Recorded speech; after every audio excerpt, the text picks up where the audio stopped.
Son las 8 de la noche en punto. Muy buenas noches. Me encanta saludarlos a todos y todas, aquellas personas que siempre se están conectando hasta ahora, que llegan de las oficinas corriendo, que nos se conectan tal vez desde sus carros, en distintos dispositivos. Hay otras personas que ven estas lecturas en diferido. Así que pues es muy gratificante. Ya empezamos la semana número 11 leyendo este volumen testimonial de el informe de la Comisión de la Verdad, el capítulo o volumen que se llama Cuando los pájaros no cantaban. Hemos tenido toda clase de invitados, hemos tenido víctimas del conflicto armado, ha estado por acá el señor Rodrigo Londoño, ha estado el señor Humberto de la Calle, distintos actores, actrices, víctimas del conflicto, personas que incluso han estado pues participando en este volumen testimonial. Hemos tenido pues a los comisionados y hoy tenemos a un expresidente, el expresidente Ernesto Samper, que en los últimos, bueno, yo creo que esa siempre ha sido incluso una de sus banderas, pero siempre lo hemos escuchado hablar de paz. Y quiero saludarlo, expresidente, gracias por estar acá en estas lecturas en voz alta del informe de la comisión. Qué importante es que conozcamos este informe. Muchas gracias, Mara Camila. Muy contento de estar acá, entre otras cosas, porque yo fui el primer expresidente que, renunciando a la posibilidad de no asistir a la Comisión de la Verdad, me hice presente porque creo que todos debemos, sin excepción, contribuir a la construcción de este gran edificio de la verdad, que en el fondo va a terminar siendo el edificio de la paz. ¿Y cómo le fue con esa experiencia con la comisión? Fue muy interesante, estuve en 3 oportunidades, hicimos una agenda y ahí pues asumí mis responsabilidades de los hechos que tuvieron que ver con el conflicto durante mi gobierno, y a mí mismo me sirvió como una especie de una forma de expiación de muchas, Catarsis, tal vez, también. una catarsis, o un exorcismo de una cantidad de demonios que le quedan a uno adentro, de cosas que hubiera podido hacer y no hizo, cosas que hizo y las hubiera hecho distintas. En fin, yo creo que la Comisión de la Verdad le da a uno como una especie de apertura, es como un diván para un psiquiatra. Presidente, esto que experimentó, por ejemplo, en la comisión y después el discurso que dio el padre Francisco de Rú después de que presentó el informe, y ese discurso que nos caló tanto a los colombianos de en dónde estábamos y por qué permitimos que tantos horrores pasaran. Cuando usted devuelve la película, ¿qué hubiera podido hacer distinto?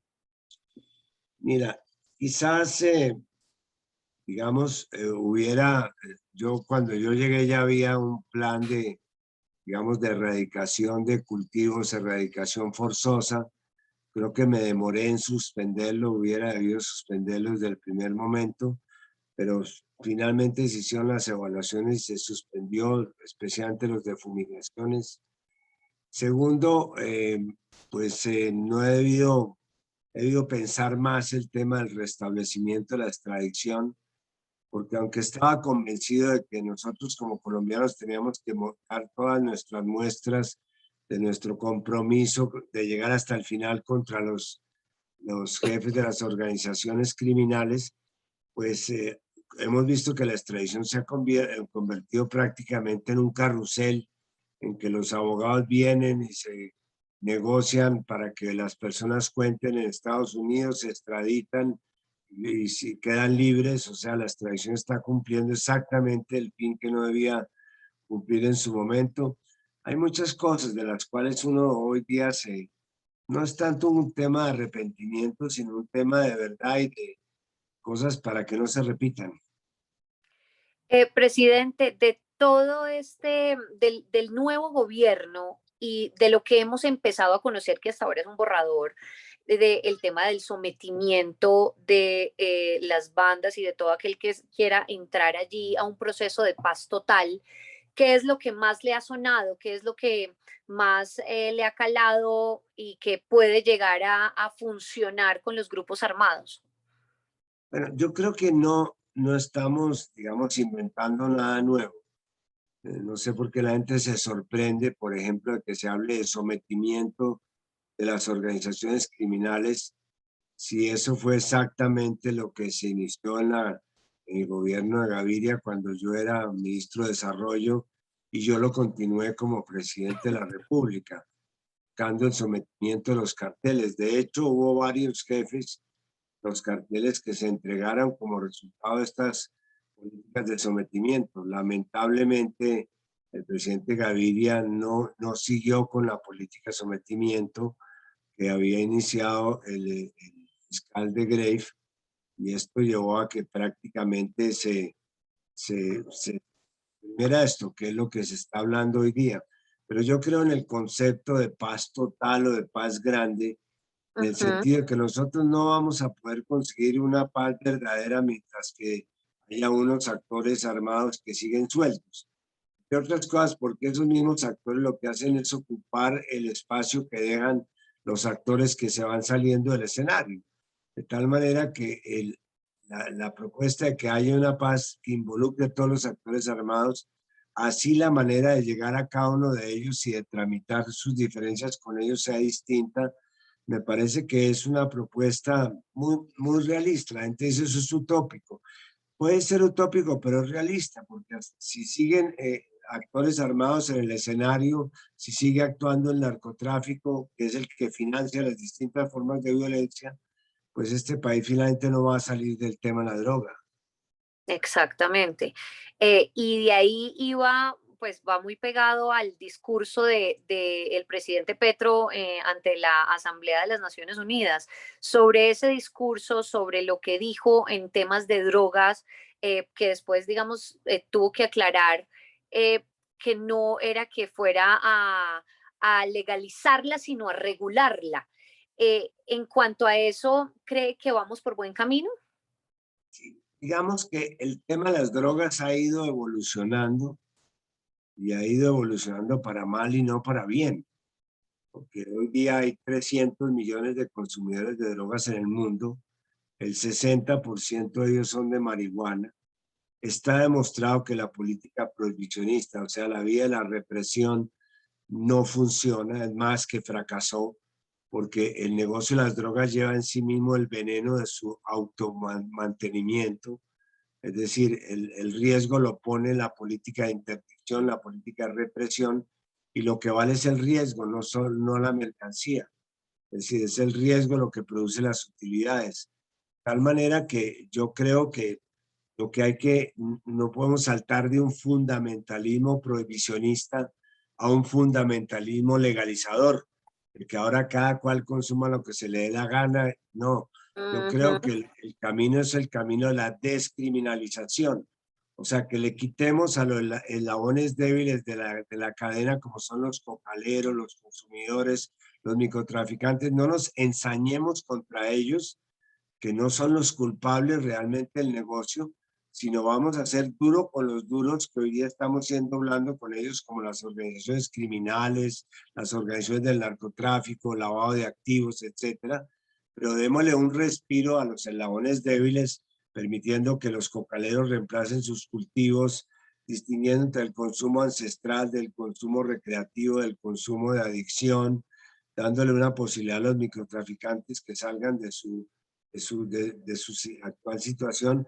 Entonces yo sí creo que se está abriendo camino una nueva política y que en esa política la debe liderar América Latina porque hemos sido las mayores víctimas de la vieja política, la política prohibicionista. Ujú. Muy bien. Y presidente, de esa época en la que usted fue presidente, pues que era una época también muy violenta, ¿qué recuerda, qué historias recuerda del conflicto que le hayan dejado huella? Bueno, pues muchas. Obviamente el tema de los hechos de Trujillo, cuando nos dimos cuenta de que había gente, que había una gente que estaba prácticamente desaparecida, picada en los ríos. Ahí entendí que el tema de las víctimas no es un problema de mandarles un cheque a las casas. Ujú. Las víctimas, hasta que no sepan qué les pasó a sus familiares, porque fueron desaparecidos, porque fueron asesinados, las víctimas no van a tener paz. De acuerdo. Entonces, yo creo que este tema, la verdad, no es simplemente un tema de sacar en un libro y decir quiénes fueron los responsables. Eso no, eso a las víctimas no les dice nada. Las víctimas lo que quieren saber es qué pasó con su familiar, dónde está enterrado, dónde fue sacrificado, por qué tuvo que ser cercenadas sus piernas. Yo creo que eso es lo que nos va a reconciliar como sociedad, porque, María Camila, el problema es que nosotros tenemos una sociedad llena de colores, pero la estamos mirando desde hace muchos años en blanco y negro. Ujú. Mientras que no aprendamos a vivir, a sentir esa sociedad múltiple y que esas diferencias no son un motivo para matarnos, sino un motivo para reconocernos y construir sobre eso una nueva sociedad más conviviente, pues no va a haber paz.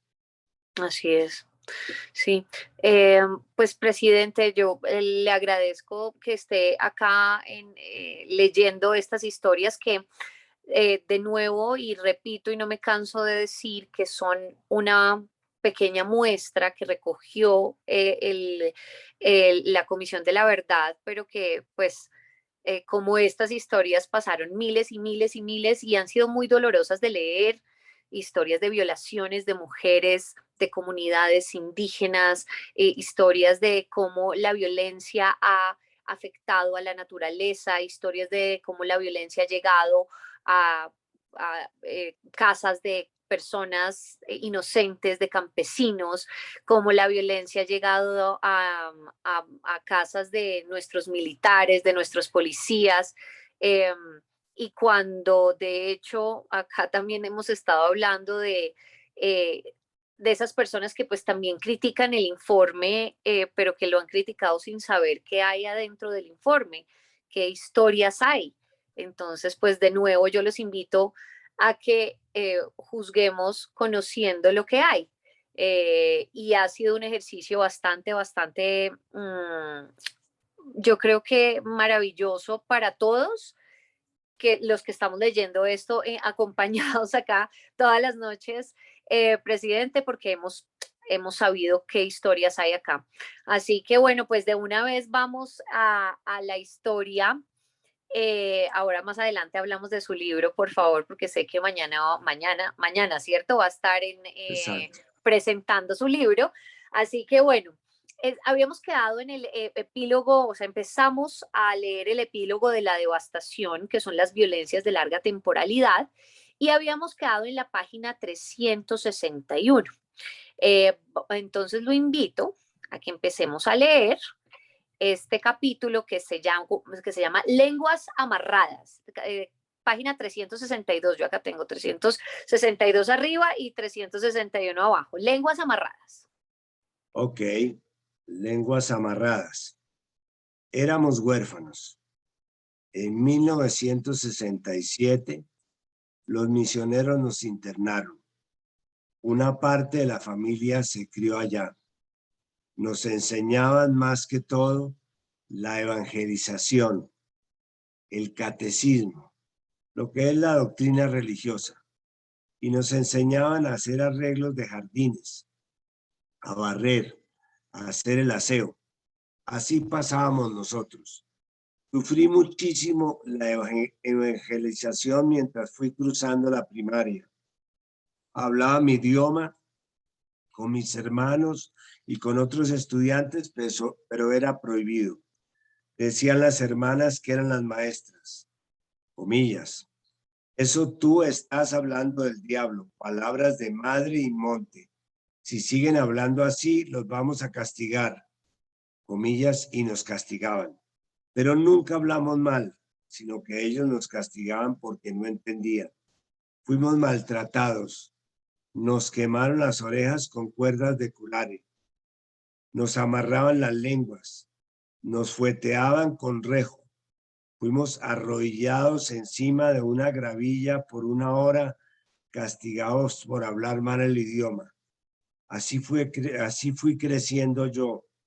Terminé mi año de estudios en 1970. Después, a los 18 años, cuando fui a la comunidad con mis padres y mis abuelos, entré a mambear para aprender cosas propias de nosotros. Los conocimientos de protección, defensa, curaciones, manejo del medio ambiente, conocimiento de cómo se trabajaba en el tabaco, la coca, de cómo se tiene que cuidar y dietar. En los mambeaderos le decía a mi tío, que es catequista ahora, a mi abuelo: papá, hay que dejar eso. Eso es palabra del demonio. Lo que usted está haciendo, esos rituales son diabólicos. Aquí está la palabra nueva de Dios. Hasta que mi abuelo le dijo: palabra de Dios no. Yo a usted no lo cuidé ni lo crié tampoco así. Yo lo crié bajo la palabra de tabaco, de coca y yuca dulce. Si a usted le enseñaron eso, usted se puede ir por ese camino. Un día, mi tío tuvo su primer hijo y se enfermó, le dio maluquera. Ya estaba muriendo. Eso tosía y tosía porque no había dietado. Cuando uno tiene una criatura, tiene que dietar. El papá no debe comer cosas que puedan perjudicar a la criatura. Entonces mi abuela se lo trajo al mambeadero una noche y le dijo a mi abuelo: mire, su nieto está para morir.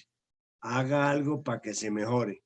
Mi abuelo le dijo a mi tío: usted rechazó mi palabra, nuestra cultura. Diga a ver un Padre Nuestro, lo que le enseñaron, a ver si su criatura se sana y se mejora. Lo dijo así, bravo. Entonces le dieron la leche del seno y el abuelo curó la leche. Dijo: de aquí en adelante usted no me venga a hablar de religión. Esa es otra cultura. Desde ahora usted tiene que mambear, tiene que trabajar. Mi tío nunca ha mambeado hasta ahora, a punta de juguete. En esa época los curas impartían la educación. Nos recogían en unas embarcaciones grandes hechas de madera. Nos arrastraban a las malas. Nos agarraban en las embarcaciones y pa'l bote. Nos arrebataban de nuestro hogar. A mí me llevaron a Villa Fátima. Cuando a uno lo llevaban, lo colocaban en el kinder. Había una misión, un internado de los curas. Uno no entendía nada, nada. No sabíamos ni siquiera hablar el castellano. Mucho menos íbamos a saber escribir los números y todo eso. La educación era muy dura, nos enseñaban a punta de juguete. Nos pegaban con correa, con bejuco, con lo que ellos encontraran. Uno de niño sufría mucho en ese sentido. Se interponía la educación e incluso la comida occidental con la comida nuestra, tradicional. Uno no estaba acostumbrado a comer la comida de los occidentales. Nos levantaban a las 4 de la mañana para hacer aseo en todo lo que era la institución. Los pequeños a recoger basurita por ahí. Los más grandes a limpiar con machete y asadón. Los otros más grandes a rajar y cargar leña, a limpiar los potreros y las chagras que tenían los curas en el internado. Y las niñas igual. Siempre nos dividían. El único momento que uno se encontraba con las primas, con las hermanas, era en el salón de clases o en la misma misa, porque eso sí era obligatorio. Por la mañana y por la noche era rezar. En lo demás era separado. Las mujeres en su patio a un lado. Todo estaba encerrado con astillas. Uno no podía pasar así fuera hermano. Hasta mediodía era el estudio, por la tarde era trabajar. Ahí nos reunían con lo que es la gente de Querari y del río Opez. Nos amontonaban a todos, era un revuelto de cubeos y zamas. Las instituciones educativas como Ricaurte eran para los mestizos únicamente. En ellas no tenía cabida el indio. Los indios también tenían el internado. La educación nos desarraigaba de nuestro contexto y al mismo tiempo nos internaba. Los indígenas tenemos pensamiento. Los profesores nos prohibían hablar el idioma. Las monjitas nos decían que si no, ¿cómo íbamos a aprender el castellano para hablar con la gente? También nos decían, civilícense. ¿Qué pasa ahorita en Tarapacá? Seguimos con lo mismo porque siguen llegando grupos que se decían cristianos. Además, estaba el catolicismo como grupos evangélicos. Llegaron los israelitas, mañana quién sabe quién nos llegará.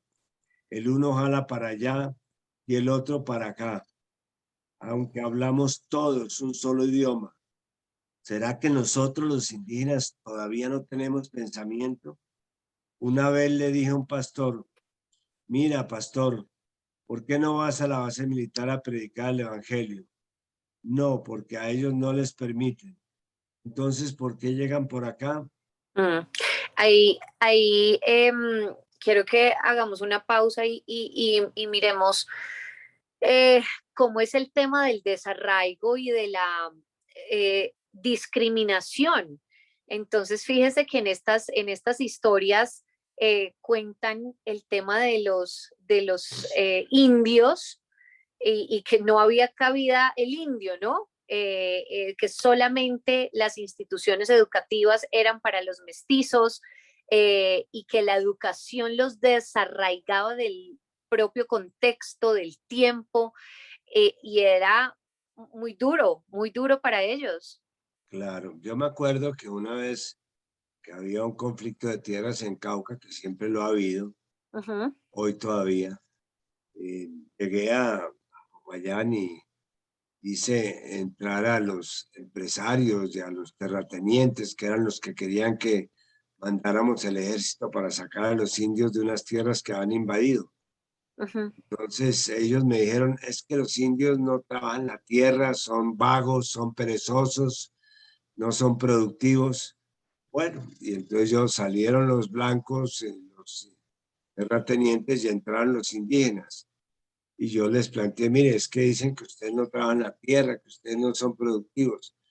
Y uno de los viejos indígenas allí, un líder que estaba, me contestó, mire, es que ese es nuestro problema, es que ellos no entienden cuál es nuestra razón de ser y nuestra relación con la tierra. Nosotros no queremos la tierra para sacarle frutos ni para trabajarla, producirla, o no solamente para eso. Nosotros queremos la tierra para mirarnos en ella, porque es nuestro espejo de identidad. Ahí están nuestras raíces, nuestra historia, nuestros antepasados. Ese choque de concepciones es el que produce de alguna manera la idea o está vigente desde la época de la colonización española. Aquí lo que hubo no fue un proceso de colonización, sino de evangelización. Ajá. Y ese proceso de evangelización incluía pues el tema de la alfabetización en español. Pero la consigna era destruir todos los vestigios de lo que había mucho antes y construir algo totalmente distinto y ajeno, ¿no? Sí, sí, acá hemos pues leído historias de desarraigo, de destierro, obviamente de desplazamiento, pero estas son historias pues también muy dolorosas que tratan de esto mismo. Y a propósito de temas de verdad y de reparación que está aportando la comisión de la verdad y que están aportando todos los actores del conflicto armado que han hecho parte del conflicto. Mm, hemos visto incluso que muchos militares han aportado verdades importantes y gracias a esas verdades, pues de hecho les ha podido, muchas personas han podido darle el último adiós, el real, a sus familiares, porque han encontrado lugares y han encontrado en distintos lugares de Colombia a sus familiares que estaban desaparecidos, que eso es otro capítulo, el tema de los desaparecidos. De todas esas verdades que han aportado los distintos actores del conflicto, no solamente militares, sino FARC también, que ha sido lo que más le ha llamado la atención. Bueno, es decir, hay un, un cementerio en Segovia, en Antioquia, que es el que tiene el mayor número de desaparecidos, de tumbas en su cementerio con NNs, Ujú, porque bajaban muchos muertos, llegaban muchos muertos al cementerio, los enterraban en tumbas con NN, pues porque no sabían quiénes eran, pero lo dramático es que todos los días del 1 de noviembre, que es el Día de Todos los Muertos, algunas familias del pueblo van y adoptan los NNs. Y entonces le ponen el nombre y el apellido de la familia al NN, queda bautizado con otro nombre y otro apellido, y los ujú. animeros, que son los que pasean las ánimas por el pueblo durante ese día, entonces anuncian el nacimiento de una nueva persona que es esa tumba que fue cambiada de nombre. Esto lo leí en algún libro sobre la tragedia humanitaria relacionada con la verdad, y yo no duermo pensando que cuándo podrá saber la verdad la madre de una persona que está enterrada ahí con otro nombre. Claro, claro. Entonces, estos son los fenómenos desgarradores que suceden en esto relacionados con la verdad, ¿no? Y por supuesto que vamos muy lentos en el tema de la verdad, pero quizás haciendo una reflexión un poco retrospectiva, realmente aquí comenzamos a hablar de la verdad cuando entendimos que en Colombia lo que había era un conflicto armado, porque antes lo que había era, según algunos, una amenaza terrorista que había que combatir a las buenas o a las malas, y ese entendimiento llevó a que se pudiera abrir una mesa de negociación, y esa mesa de negociación se abrió en función de la verdad de las víctimas. Hasta Ujú. ese momento, todos los gobiernos que hemos intentado los procesos de paz los hacíamos en función de los victimarios, Claro, no ¿no? de las víctimas. No de las Sí. víctimas. Entonces yo Mm. creo que lo que tiene de virtuoso este proceso es que las víctimas son el referente, y ojalá que en este ejercicio de paz total, yo vería muy difícil que hiciéramos un ejercicio mecánico para desmovilizar a los victimarios y no pensáramos que todos, sin excepción, tienen que tener un compromiso con la verdad, porque víctimas había en todas partes. ¿Será difícil un proceso de paz total? Por ejemplo, si, digamos, pongamos un ejemplo, si todas las bandas se someten y no hay o hayan un alto al fuego de repente de todas las bandas, pero puede haber una paz total eh, con corrupción, por ejemplo, en un gobierno. No, porque no puede haber nada con corrupción ni. Por ejemplo, ¿cuáles son los ingredientes de una política de paz? No es solamente la desmovilización y el sostenimiento de los desmovilizados, que está bien, pues, hay que darles la manera de que hagan el tránsito del conflicto al posconflicto, pero también tiene mucho que ver con fortalecer la presencia social del Estado en las zonas donde hasta el momento no ha habido sino una presencia militar. Nosotros, Ujú. por ejemplo, en la fundación que tenemos, se llama Vivamos Humanos, que es una fundación para defender la aplicación del derecho internacional humanitario, somos conscientes de que lo primero que se tiene que hacer en este episodio es hacer respetar el acuerdo, el derecho humanitario. Es decir, que mientras que se produce un cese multilateral o hay un arreglo que hace la paz total o lo que se quiera, en este momento sí el compromiso es defender la vida, el derecho a la movilidad, las escuelas en las zonas donde se está reactivando la guerra, porque seguimos muy tranquilos en Bogotá pensando que la guerra depende de que se consigan acuerdos que se anuncian, pero la verdad es que Exactamente. hay 14 territorios en Colombia que están en este momento desangrándose. Exactamente, son muchos los factores, no solamente el tema de armas, sino son muchos los factores. Y yo creo que estamos, de hecho, aprendiendo de ese proceso de paz que se hizo con las FARC y lo que va a venir, ¿no? Ahora, vamos a ver qué va a pasar en los distintos territorios. Mm, ¿De qué se trata su libro que va a presentar mañana? ¿Tiene componente de verdad? ¿Tiene componente de conflicto? ¿Qué hay ahí? Cómo se llama su libro? A ver, María Camila, yo creo que hubo tres cosas que nos hicieron falta en el Acuerdo de Paz de La Habana. El primero era este tema de la humanización. Cuando yo hablaba de que había que humanizar mientras que estaba negociando lo de La Habana, decían, no, queremos terminar el conflicto, no humanizarlo. Bueno, Ujú, y en esos años de la negociación, que cuántos muertos tenemos que soportar, seguían habiendo secuestros, colocación de minas antipersonas, o sea, yo creo que el acompañamiento ético necesario de cualquier proceso de negociación tiene que ser la humanización, hacer un acuerdo de protección de la ujú. población civil. El segundo tema que faltó era el tema territorial, Ok, territorial, es ser una paz nacional y no era una paz, nos olvidamos de los territorios. Por eso yo creo que es útil el replanteamiento que hace este gobierno, hombre, vamos a relanzar la paz, pero desde los territorios, que son territorio. las zonas más abandonadas. Y el tercero es que pasó, y ahí voy a la respuesta, nos faltó socializar los acuerdos. Es decir, no Mm, hubo presencia de la sociedad civil en las negociaciones.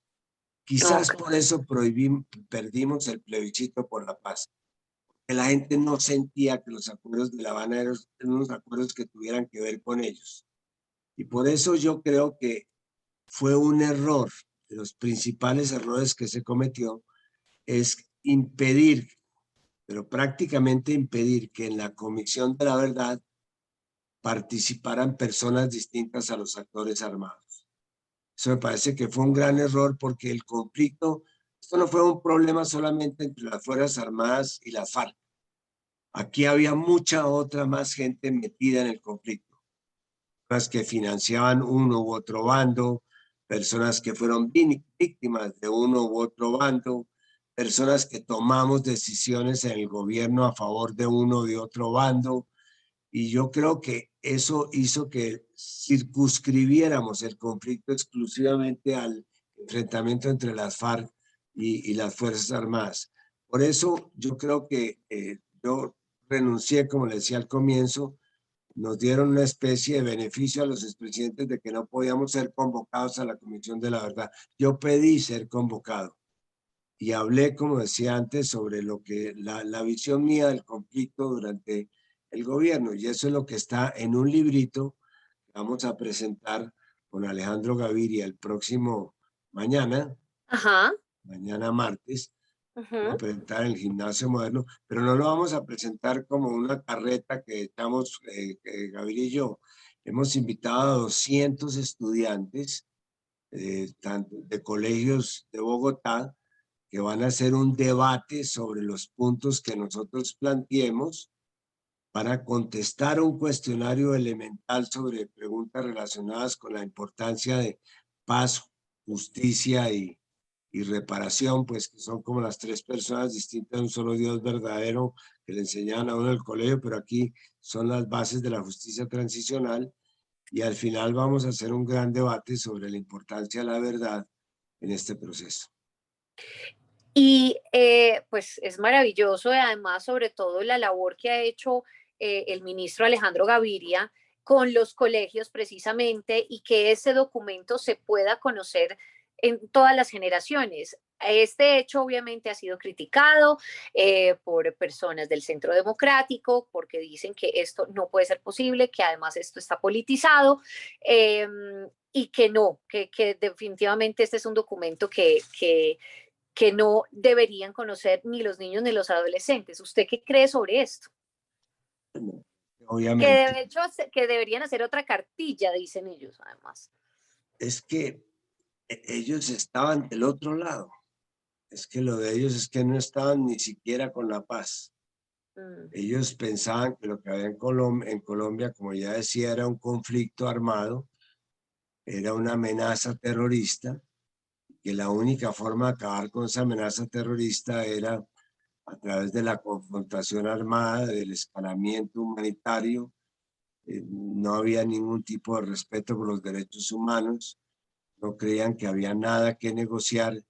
Cuando uno está en esa posición, pues es obvio que cualquier cosa que venga de otra posición que es el resultado de un acuerdo de paz, que es el resultado de una propuesta de reconciliación, que no es una justicia punitiva como la de los guerreristas, sino es una justicia restaurativa que le da la oportunidad aún a las personas que estuvieron más violentas durante el conflicto, a cambio de la verdad les da la oportunidad de tener y reinsertarse a la vida civil. Aquí lo que tenemos a puertas es un nuevo país, que es el país de la reconciliación. Y en ese nuevo país, pues tenemos que volver a construir un tejido social, volver a reactivar una economía popular. Tenemos que crear unas nuevas condiciones de ciudadanía. O sea, lo que digo es que para ellos cualquier cosa que tenga que ver con este paquete que se ofrece, que Sí. es el paquete de paz, reconciliación y verdad, pues lo descalifican. Tanto así que nombraron en el centro de memoria una persona que decía que aquí no había habido un conflicto. Entonces, ¿qué puede uno tener de memoria si dicen que aquí lo que hubo no es un conflicto? Pues para eso están los diarios de guerra, órdenes de combate. ¿Y ese libro cuántas hojas tiene? No, no es muy, te lo voy a mostrar, espérate, me Eso, levanto. eso, muéstrelo, por favor, porque sí es importante que conozcamos el libro. Va a estar en las principales Mira, librerías del país, supongo. ya lo ves. Sí, señor, la verdad siempre es lógica, nunca miente. ¿Por qué? Porque yo creo que lo que me ha dado resultado a mí en la vida es que si uno cuenta la verdad, de golpe paga mayores costos en el corto plazo, pero en el largo y mediano plazo siempre sale triunfando. Una persona no puede estar dos veces al mismo tiempo en dos sitios distintos y en el mismo momento. Eso es la verdad lógica. Si uno cuenta la verdad, nunca se va a enredar, nunca se va a enredar. Y por eso Presidente, ¿y qué dice qué le dice a esas personas que pues probablemente dicen, no, el expresidente Samper habla de verdad y no dijo verdad, durante su gobierno, por ejemplo? bueno, primero, yo no dije la verdad que querían oír mis contradictores, ni la verdad que hubieran querido escuchar. Yo dije mi verdad, porque yo creo que uno no se puede apropiar de la verdad de otro. Ujú, Y en ujú. ese sentido, hice un recuento de cuáles fueron los episodios más significativos durante mi gobierno relacionados con el conflicto, el asesinato de Álvaro Gómez Hurtado, que el proceso de la financiación de mi campaña, que la decisión de las convivir, pero también un poco reivindiqué lo que hizo mi gobierno con el Ministerio de Cultura, que es el Ministerio de la Paz, con el Ujú. CISBEN, con la forma como tratamos nosotros de llevar a cabo un programa social. En fin, hice como una especie de resumen de los hechos más importantes y las políticas más importantes que estaban relacionadas con la paz y la verdad. Y sabe que me sentí muy tranquilo y estoy muy contento de que algún día cuando una persona quiera saber realmente cuál era mi versión, por supuesto la pueden contradecir los que quieran, cuál era mi versión de hechos que estuvieron presentes en mi gobierno, pues haya por lo menos un testimonio no solamente escrito o no solamente publicado, sino un testimonio en un acta oficial, porque todo esto que estamos leyendo son documentos oficiales, o sea, están en unos archivos nacionales, cualquier persona puede acceder a ellos. Entonces, el día de mañana, cuando un historiador quiera hacer el seguimiento a algo que pasó en mi gobierno, como por ejemplo la lucha contra las drogas, pues tiene la posibilidad de ir a unos archivos oficiales en los cuales tiene este documento. Y no solamente historiadores, sino distintas generaciones, Claro, claro, en general. porque además es que eh, siempre después de un mandato de un presidente quedan como ideales de personas que dicen y le quedan como referencias, ¿sí? Entonces, o que fue un buen gobierno, o que fue un mal gobierno, que fue un gobierno corrupto, o que fue esto, o que fue esto. Y me parece importante que haya un documento oficial, así como usted lo dice, y que puedan decir, bueno, ¿cómo fue el tema de la financiación de su campaña finalmente? Porque además es que, pues muchos de nosotros que estamos acá, pues éramos muy chiquitos en ese momento y no entendíamos mucho. Ya después empezamos a entender y a leer y a documentarnos, pero sí está bien que usted lo haya narrado tal como usted dice, su verdad, y es importante. Eh, ¿Fue liberador tal vez para usted? Sí, yo creo que es decir, a mí no solo fue liberador, sino que yo creo que de alguna manera sirvió de ejemplo para que este apóstol de la paz, que es Pacho de Rú, hubiera conseguido lo que entonces parecía increíble, y es que finalmente fueron todos los expresidentes a hablar en la Comisión de la Verdad. Entendieron la necesidad de De cumplir acuerdo, este de acuerdo. compromiso. Y yo sigo peleando, María Camila, por ejemplo, la necesidad de que independientemente de cómo se arme este rompecabezas de la paz total, Ujú. tienen que escuchar a los paramilitares en la JEP. ¿Cómo no van a escuchar la versión de Mancuso, la versión de Jorge 40? Por eso digo que el principal problema de la Comisión de la Verdad es que le pusimos un bozal sobre unos actores que no solamente deberían ir, sino que tendrían que ir a la Comisión de la Verdad y que tienen que aportar su verdad en cualquier momento. Porque aquí estamos hablando de tres tipos de verdades. No es que sean distintas, sino que es la verdad en tiempos y en momentos, en tiempos y en circunstancias distintas. Una es la verdad histórica, que fue la que trató de construir la Comisión de la Verdad, que es la narrativa de lo que pasó, tomar partido en eso y sin darle a uno el triunfo sobre otro, sino es, mira, esto es lo que pasó. Esa es una especie de película de lo que pasó, que está muy bien lograda con este informe. Me parece que el informe es equilibrado, es sensato. La otra es la verdad judicial, que es la que se deposita en la JEP, de reconocer una verdad de frente a las víctimas para obtener unos beneficios, no solamente de carácter judicial, sino también yo creo que psicológico, y ahí me parece que ese es otro tipo de verdad, a diferencia de la justicia ordinaria en la cual la gente tiene que demostrarle al Estado la culpabilidad. Aquí comienza con que hay una presunción de culpabilidad y es la persona la que tiene que probar que es culpable. Y es muy Ujú. interesante, porque es el victimario el que se presenta y dice de cara a las víctimas, yo hice esto, hice esto, hice esto, hice esto, y por favor pido perdón y reconozcan eso para que pueda rehacer mi vida. Es un mecanismo realmente muy elaborado que no existe en ningún proceso de paz de los que se han intentado en el mundo.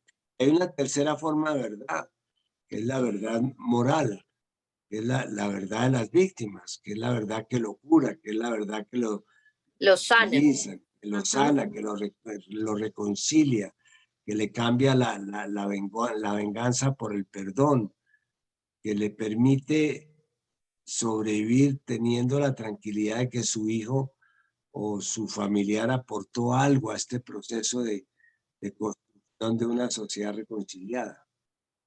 Dentro de todo este proceso de verdad, y ya vamos a terminar la lectura con un capítulo más, dentro de todo este proceso de verdad, en su libro, recopilado en su libro, mmm, ¿le costó escribir algún capítulo más que otro?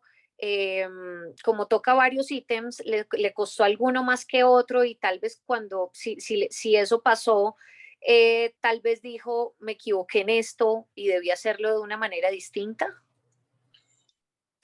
Digamos que fue un ejercicio, yo diría que muy sanador, muy terapéutico del alma, ¿no? Porque Ujú. cuando uno se pone a devolver la película, a veces solamente cuando uno devuelve la película es cuando puede articular qué fue lo que pasó, en qué circunstancias pasó, si hubiera podido pasar distinto. Y yo lo que hice fue devolver la película a estos episodios más importantes, por eso lo dividí en tres partes: Ujú. el tema de las drogas, el tema de la lucha contra, por ejemplo, todo lo que dejó mi gobierno de herramientas para la paz, porque yo presenté el primer día que me posesioné, el día de mi posesión, yo hablé de los temas que iban a ser prioritarios dentro de mi gobierno y el primer tema era la paz. Mm. Anuncié que iba a haber un alto comisionado para la paz que hoy día existe, que no íbamos a dejar de que nos mandaran un relator de Naciones Unidas sobre derechos humanos, sino que íbamos a traer un comisionado de derechos humanos para que nos ayudara aquí a mejorar el tema de derechos humanos, la ley que permitió las movilidades, en fin, creamos toda una caja de instrumentos para la paz. Lamentablemente eso no pudo concluir en acuerdos de paz, pero creo que uno le permite por lo decir, bueno, en esto creo que aporté algo y también en esto me equivoqué. En esto me equivoqué. Y en ese ejercicio de en esto me equivoqué, si usted tuviera que pedir perdón, ¿a quién le pediría perdón? Tantas personas que quedaron víctimas son innumerables, porque hubo episodios muy violentos en mi gobierno de destrucciones, de masacres, la verdad es que me tocó una época muy dura del Muy conflicto, dura. Mm. muy dura, pero digamos que yo tengo la conciencia tranquila que por lo menos el camino que yo quería seguir, así no fuera exactamente el que siguió, era el camino que producía menos dolor. Ujú. Por eso mi gobierno se aprobaron los protocolos de la Convención de Ginebra sobre Derecho Internacional Humanitario. Por eso en este momento, desde hace 25 años, vengo trabajando en estos temas humanitarios y de paz. En fin, creo que fue un muy buen ejercicio y para el país también, para el Mm. país también. Para el Para el país. país. ¿Ese libro va a estar en las principales librerías del país a partir de mañana? Sí, va a estar en las principales librerías, es un libro pequeño, se lee fácil, pero es un testimonio nacido del alma y no alabando mi gobierno, sino es como una especie de radiografía, Muy bien. una endoscopia del gobierno. Sí, no haciendo un balance de Sí, gobierno, ok. Eh, y esa invitación, esa presentación de su libro con Alejandro Gaviria y con estos estudiantes, ¿va a ser abierto al público o no? bueno, ¿O se va a tendrían que, transmitir? la vamos a transmitir, pero tendrían que inscribirse, no porque sea secreta, sino porque también el recinto tiene sus limitaciones de espacio. eh, Claro. se pueden a través de Vivamos Humanos. No sé si por ahí nos está oyendo Mari, si podemos Transmitir, claro. transmitir la dirección de Vivamos Humanos. Pero bueno, yo creo que va a ser un muy buen ejercicio porque además es un acto de respaldo, lo digo realmente a dos personas. La primera, a Francisco de Rú, Ujú. que creo que hizo una tarea realmente, repito, apostólica en la búsqueda de la paz y supo mantenerse en este equilibrio tan difícil que se puede obtener en este momento en medio de una polarización. Y segundo, a Alejandro Gaviria, que de alguna manera quiso hacer lo que no hicimos con el proceso de paz, que fue socializarlo, llevarlo a la gente, que la gente lo discutiera, que pudiera pues, sus- hacer sus aportes, en fin. Creo que no se nos debe olvidar nunca de que hay que socializar las cosas. El padre Francisco de Rú también, por supuesto, estuvo acá leyendo varias historias, a quien no he convencido, no he podido convencer, no, mentiras. Ya me dijo que sí, pero es que no ha tenido tiempo. Es el ministro Alejandro Gaviria, así que me va a tocar, mejor dicho, cogerlo en el lanzamiento de su libro y decirle de una que nos lea. Yo Eh, me, yo me encargo de eso, María. por favor, porque es muy importante tenerlo acá en este espacio, muy, muy, muy importante. A todas las personas que se están conectando, que se conectaron, muchas gracias. De hecho, me están diciendo en este instante, María, que en arroba vivamos humanos, ahí lo van a transmitir en las redes sociales de arroba vivamos humanos, la presentación de este libro, así que no me lo voy a perder, voy a estar ahí, primera fila. Aquí Eh, y, esperamos. y vamos a terminar ya de leer este capítulo que es bien chiquito, que se llama Zombies. Ujú. Ya para terminar, la página 362 dice, si quiere léalo, presidente, de una vez que lo Eh, tengo. Espérame a ver si lo tengo aquí, que yo ¿Lo hice tiene? una. Si no, lo tengo yo acá y lo leo. A ver, no, yo creo que lo que me sigue a mí es el mar y la tierra, el sustento del raizal. Ah, ese es el siguiente. Entonces voy a Sí, leer este léelo tú, que chico. tienes una voz Listo. más melodiosa que la mía. Listo, señor, muchas gracias. Mire, dice zombies. Para nosotros el tiempo es contrario al del idioma español. A veces nos reímos en Misak por eso. La mayoría de nuestros verbos son en pasado. Tenemos muy pocos verbos en futuro. Eso tiene una lógica interesante y es que nosotros vemos el futuro como algo que se repite del pasado. Entonces, cuando uno cambia a la lógica del español, no se entiende ese futuro. Ahí está la importancia del lenguaje y el de los idiomas. Es muy triste que el nuestro se sigue perdiendo mucho y que se ha desvalorizado. Hay muchos misak que tienden a decir un verbo que es en futuro y lo dicen en pasado. Claro, eso está mal visto en la gramática española. Eso generará ciertos aspectos que no son tan visibles y tangibles, pero que empiezan a darle duro a nuestro idioma. Es que en realidad los idiomas aterrizan en el mundo indígena, aquel que no lo habla, lo está pensando en lógica española, en lógica castellana. Ahí es donde se va desarticulando todo. Por eso muchos de los pueblos que no tienen el idioma no pueden darle una interpretación al pasado. ¿Cómo hacerlo si tienes la lógica del castellano? Si dejamos de hablar, de vestir y de pensar como somos y empezamos a pensar en la lógica occidental, pues vamos a ser simplemente zombies indígenas. Ese es el capítulo. Ese es el capítulo de la importancia de nuevo, hablamos del desarraigo, pero y además ahí en el tema del desarraigo está el tema del idioma y qué importante es para los pueblos indígenas la buena utilización del lenguaje.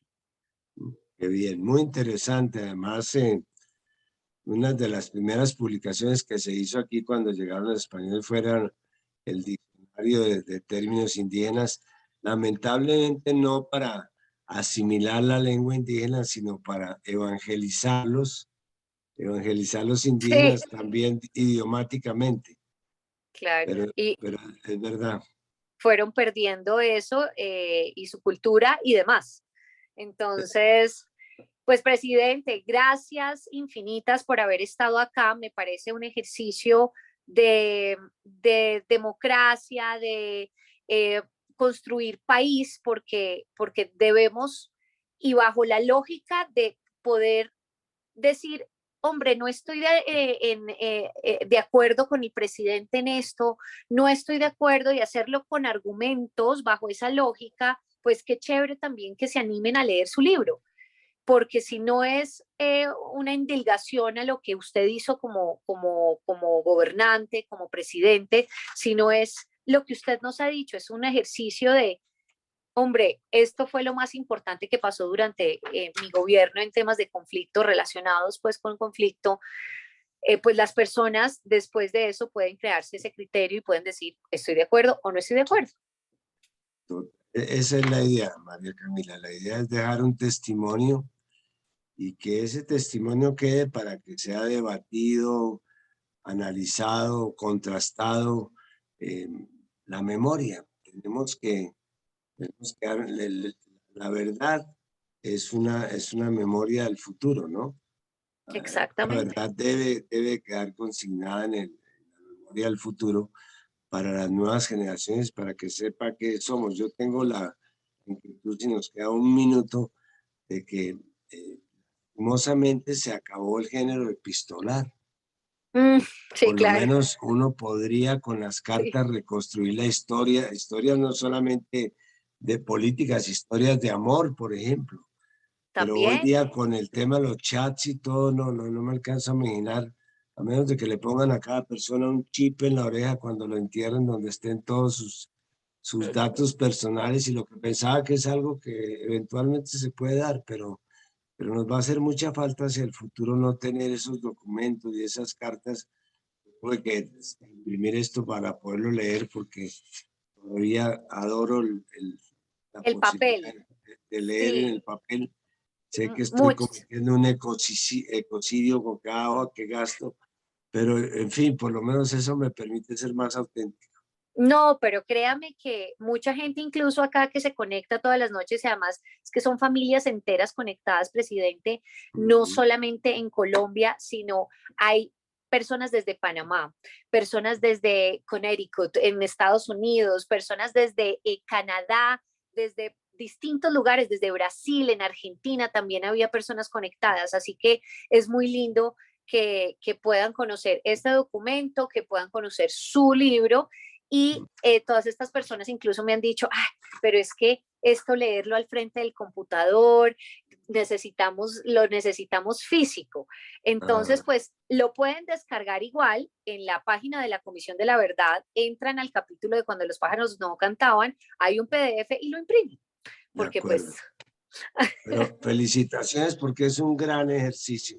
De esto va a quedar una memoria también sí, claro. auditiva y de una memoria visual, no tanto porque por nosotros dos, sino porque realmente la imagen va a ser muy coloquial.